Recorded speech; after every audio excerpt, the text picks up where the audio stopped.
Hi everyone, this is Daisy, aka Professional High Priestess, and I wanted to drop a channeling about this topic because I know that I did the Pisces reading about 2 months ago, and this popped up very heavy, and it also popped up in the readings really heavy this month. And I just know that in the readings that I've been doing for people here and there, it's also been coming out about, their your masculine or the lover that you're dealing with being gay, bisexual, or on the down low, and still engaging with you sexually. There's so much politics around this conversation, so I'm going to try to be as Libra-ish, meaning diplomatic as possible. I'm not putting my own opinion in it. I'm going to try to just give you all the facts from the 5D perspective, okay? So first and foremost, you have to understand that if a lot of the times these men, they're desensitized to the feminine sexual energy because one, the way that they were raised, their mothers are a precursor to them engaging in those activities later. How? Because a lot of the times these women treat their sons like they are their husband at a very young age. They expose their son to very tumultuous things, very inappropriate things, like very emotionally incestuous, right? We've all seen these women. We know some of them. Because of that, a lot of these men will actually force themselves into homosexuality in order to reject some of the feelings that they may develop for the mother because she's being very inappropriate with him emotionally, okay? Now, another way that this also manifests is in men who have sex addiction because they sleep with so many women and they do so much and they've desensitized themselves to the feminine essence. The only way that they can kind of get themselves off is by engaging in like gay sex because it's so taboo and that type of thing, and the rush of it and all of that is like what really brings the orgasm and the climax. And by that time they're so, I would say, embedded with entities from the women that they sleep with and also that the men that they sleep with, because it's different. Two men penetrating each other is way different than two women doing it. Let's just be hella real. There's no real energy exchange between two women because there's no phallic or there's no sexual organ entering another sexual organ. You see? So a lot of these men that have sex addiction, the only way that they feel like they need it as tight as possible, and vagina doesn't do it. They felt every single last one of them. So that's when they start moving into that. One way that you can tell, if I'm not saying that all men that like anal sex are gay, but that's like a sign, okay? If he's asking you to put it somewhere, it's like, why do you need that when I got a other hole, okay? So that's the first thing that you should be asking. Second, some of the times these men, they're misogynistic. They secretly hate women because of what their mother did to them or how they were raised, or they just view women as weak because they may have had codependent mothers or women that were mothers that were emotionally incestuous with them and treated them like that was their, partner or boyfriend or something like that. So they secretly hate women and they actually get into relationships with women specifically to try to like take their power or play power games, and then they keep women around as like beards. They use women's body to masturbate, and then they use the feminine body to mask and to charade that they're straight because it's unacceptable in a lot of parts of society to come out. I'm not saying that I view it as unacceptable, but you know that people who come out as gay, they are stigmatized, they are demonized. It's just now in the last 5 to 10 years that a lot more gay people have been able to come out of the closet. So you also have to understand that too. Some of these men that they're born gay, they know they are, but they fear for their lives, they fear for their safety, and it's 100% understandable. There are several cultures there are several like dynasties and empires and cultures across the world that have homosexuality documented. Was it as widespread and rampant as it was now? No. And even a lot of the times it was specifically for a sexual purpose in nature. Like you had eunuchs in Pakistan who would have their penis removed and then they will be put into a feminine energy and they would be put into a harem, okay? And they were specifically known as eunuchs, meaning that their penis has been removed, meaning that their masculine energy has been removed. You see? In ancient Egypt, yes, there were some pharaohs and kings and stuff like that that had men as a part of their harems, but a lot of that did not start happening until after Ramesses, when they did a dissolution to the pantheon of gods, and they started to play with these one-man religions, and then other different kingdoms and whatnot started coming in and introducing different cultures and shit like that, right?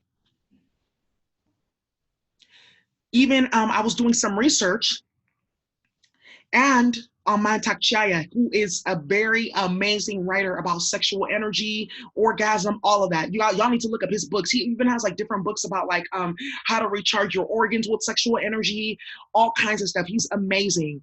But in his book, The Multi-Orgasmic Man, he says this: China, like all civilizations, has long acknowledged the practice of homosexuality. In China, during the 4th century, it was called Wong Yang, aka the prince's male lover. Okay. And it was actually the homosexuality was not, it was considered acceptable or unacceptable based on your ranking. So if you were a part of like the royal family or the imperial court, it was okay. But if you were like, you know, everyday person, a commoner, it wasn't okay. So you see that it was as like a thing of pleasure, not for like relationship or thing like that. Another thing I want to talk about too is the two spirit aspect.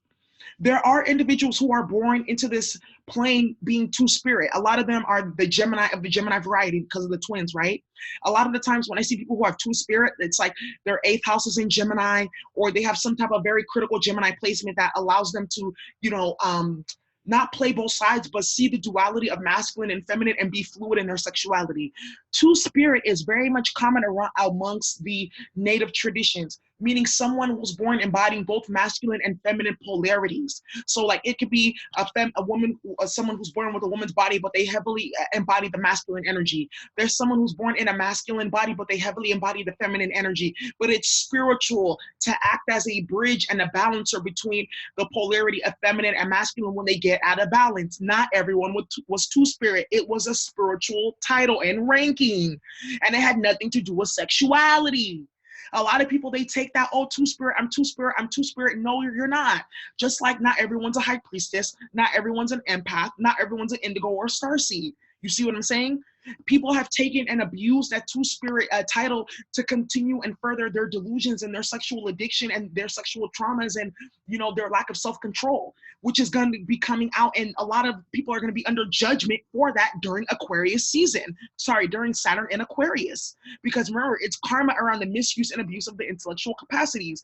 A lot of people, like, I'm going to just keep it hella real. A lot of the women who I know are queer because men have, you know, they've experienced some type of trauma with men, right?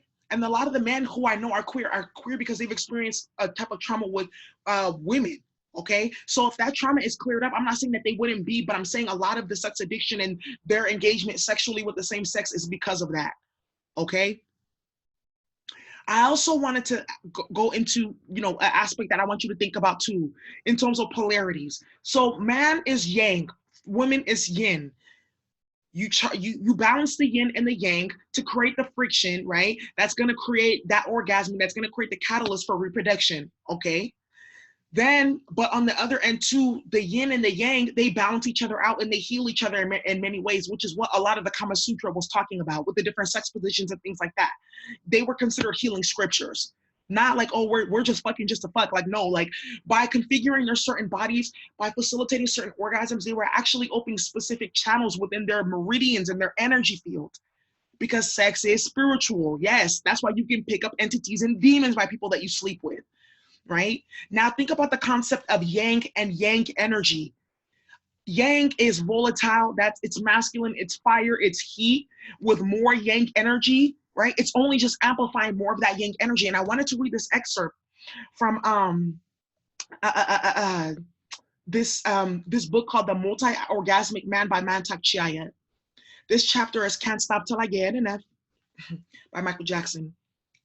So funny that he keeps on coming up. But anyways, a gay writer and activist was doing a radio interview about his book on life in the pre-AIDS bathhouses where gay men would often have numerous sexual encounters per night. When asked about whether the desire for multiple sexual experiences is characteristic of gay men in general, the author shot back that it is characteristic of all male sexuality, but that straight men are usually constrained by female sexuality. If he continued, we really wanted to see what male sexuality is like, uninfluenced by female sexuality. We just need to look at gay men. Me personally, I don't, okay, but let's keep going.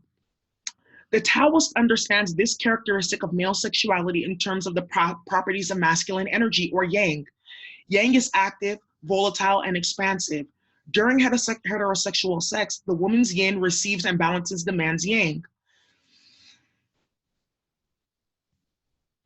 In general, when two gay men make love, each man's yang charges the others, increasing rather than diminishing their sexual desire. Gay healing Tao instructor BJ Santere explains the others increasing rather than diminishing their sexual desire. The value of multiple orgasms for gay men. Gay men really need multiple orgasms. Most straight men are going to do it once or twice in an evening. For gay men, it's really common that they need more than that in a night. With this practice, you are going to be able to fully satisfy this desire whether you have a partner or not. The expansiveness of yang energy is hard to contain and often will want to escape through the most direct route, the penis. It is no surprise that the object of much gay male sexuality, according to gay sex educator and healer Joseph Kramer, is to get it up and off. This emphasis on ejaculation is understandable because it allows you to satisfy your sexual desire. Once a man ejaculates, he becomes more yin, in other words, stable, internal, and contractive. To avoid this endless cycle of ejaculation, which is extremely depleting to your body and your immune system, you need to cultivate your own yin energy and to spread your expanding yang energy throughout your body. Channeling this energy and containing it is also, as we explained earlier, the way to become multi-orgasmic and to experience whole body orgasms that will be more satisfying than the genital getting off that most men are accustomed to. Gay men need to learn to circulate their sexual energy through their body to both expand their orgasm and to benefit from the power and healing potential of their sexual energy. Wow. Ooh. If you find you are having difficulty controlling your yang sexual energy, you may be in need of some balancing and calming yin energy. Fortunately, there are many sources of yin energy, okay? Wow. Very interesting. Which is what I was talking about earlier. It's like, you know, I'm not downing the gay community or the queer community, but a lot of the times it really is just kind of rooted in like sexual exchange, you know? And I'm not saying that's for all gay people, no, but a lot of it is. So you're dealing with a man, you find out he's gay, bisexual, etc. Now you see why, because he's engaged in that. It's a sex addiction, and because he's engaged in that, right now he has a taste for it. Now he can't stop because the only way that he can feel he can get off is by engaging in that energy. Because he needs to learn how to cultivate yin energy naturally, meaning he needs to learn how to be more in touch with his feminine side. But remember, that feminine side has been damaged because of society, because of the mother, etc. You see? So, you know, that's one thing, because they're picking up an energy. Like he just said, it expands the yang. And what if that yang is pathogenic, right? And low vibrational in nature? Then he comes and puts that in your womb. I'm not saying it's the same as like going and messing with the karmic and then bringing that back to your womb. But remember, that's yin and yin. This is different. That's yang and yang. So at least with the yin and the yin, you can transmute it and push it out of your body via your period, etc. That yang and yang has a different process of being transmuted through your body. Usually it's through the liver, right? So if you're dealing with an individual that's engaging in these acts, I feel like the first thing that you need to really, if you feel like this is going on, first find out, okay, confirm. But secondly, I feel like you really, really need to like pull your sexual energy all the way back from that person, period, until they figure out what they want to do. We're not saying that it's wrong for you to be queer, no. But you have to let the person that you are engaging with sexually have a choice whether or not they want to engage in that and have that energy in their energy system, okay? I'm not saying that, you know, all gay men are low vibrational, and that's not what I'm saying. Absolutely not. But I am saying a lot of the times these men that are on the DL, they're not messing with high vibrational queer men. No. They're messing with the ones that they know that they can get all kinds of shit going on. I'm not even going to get into that. All kinds of shit going on. And there's a reason why they're not telling you, because they know why. Right? So I wanted to put that out there. And if you could suspect that the person you're dealing with is, and you've caught them in the past, honestly, and they're saying, oh no, I'm done, nah. Because that takes like real deep healing, right? To heal from having a double lifestyle like that.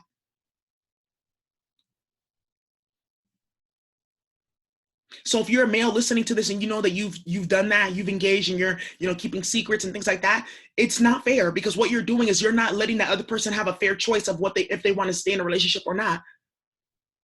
You're not giving them a fair choice. It's manipulation and it's selfishness. And if you really love that person, you wouldn't be stringing them along like that. It's like that Black Mirror episode with the video games. I can't remember the name of it, but it's so crazy. I think it's with like Anthony Mackie and something else. But the dude in the video game, like they were going into the astral world via the video game and having sex with each other as man and woman. But it was two men, but they like fell in love with each other. It was so crazy. And they'd be going into that space having sex and shit every night. His wife didn't even know this was going on. Through the video game they was doing this. But that's gonna be the new thing too.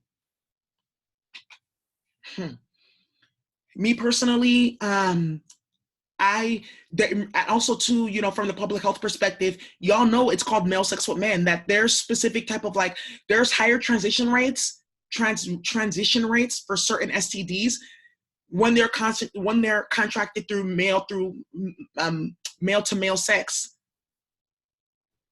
We even look at the HIV/AIDS epidemic. Why is it that there's more women being diagnosed but less men? Because these men are in the down low and they're hiding. They don't want to go to the doctor and get diagnosed.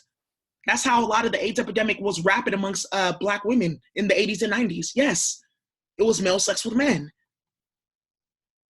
We have to talk about that, because there's people whose lives have been ruined because of that. People getting incurable STDs. Now they got gonorrhea that can't be treated with no antibiotics.